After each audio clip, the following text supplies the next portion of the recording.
Bersama dengan Haniel, saya mau ngajak kita semuanya merenung sebuah pemahaman tentang tema Resetting Edward adalah tema tahun 2021. Resetting Edward mengajak kita untuk selalu mengerti kehendak Tuhan dalam hidup ini.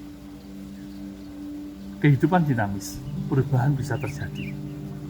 Tetapi dalam perubahan-perubahan ini, kalau kita mengerti kehendak Tuhan dalam hidup ini, maka hidup ini akan jadi lebih efektif lagi. Saya kembangkan Resetting Edward ini dengan belajar tentang komunikasi yang efektif. Rasul Paulus dalam 1 Korintus 9 ayat 20 mengajarkan kepada kita, menasihatkan kepada kita seperti ini. Demikian bagi orang Yahudi, aku menjadi seperti orang Yahudi, supaya aku memenangkan orang-orang Yahudi. Bagi orang-orang yang hidup di bawah hukum Taurat, aku menjadi seperti orang yang hidup di bawah hukum Taurat. Sekalipun aku sendiri tidak hidup di bawah hukum Taurat, supaya aku dapat memenangkan mereka yang hidup di bawah hukum Taurat.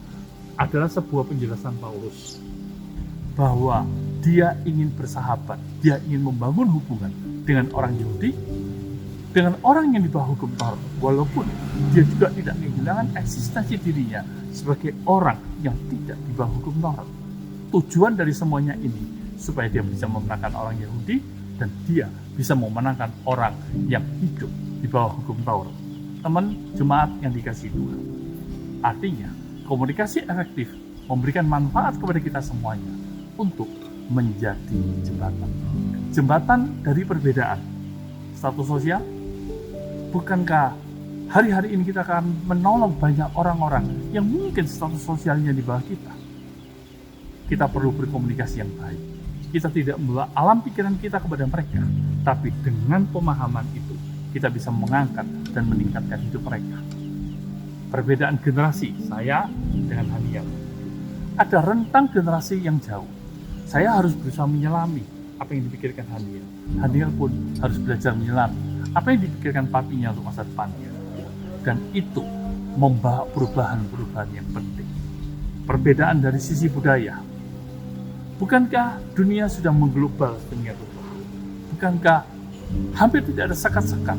Tapi kalau kita mau permasalahan budaya, maka kita akan kehilangan zaman, ketinggalan zaman.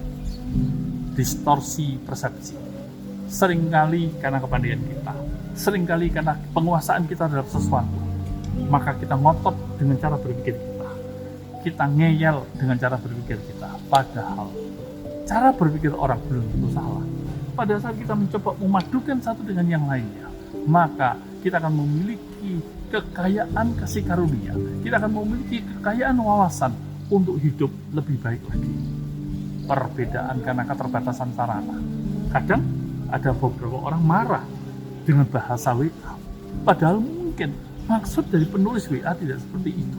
Teman-teman yang dikasihi Tuhan, Paulus mencoba menguasai dirinya dan menjadi seperti orang yang dipikirkannya, supaya tujuan memenangkan jiwa dapat terjadi.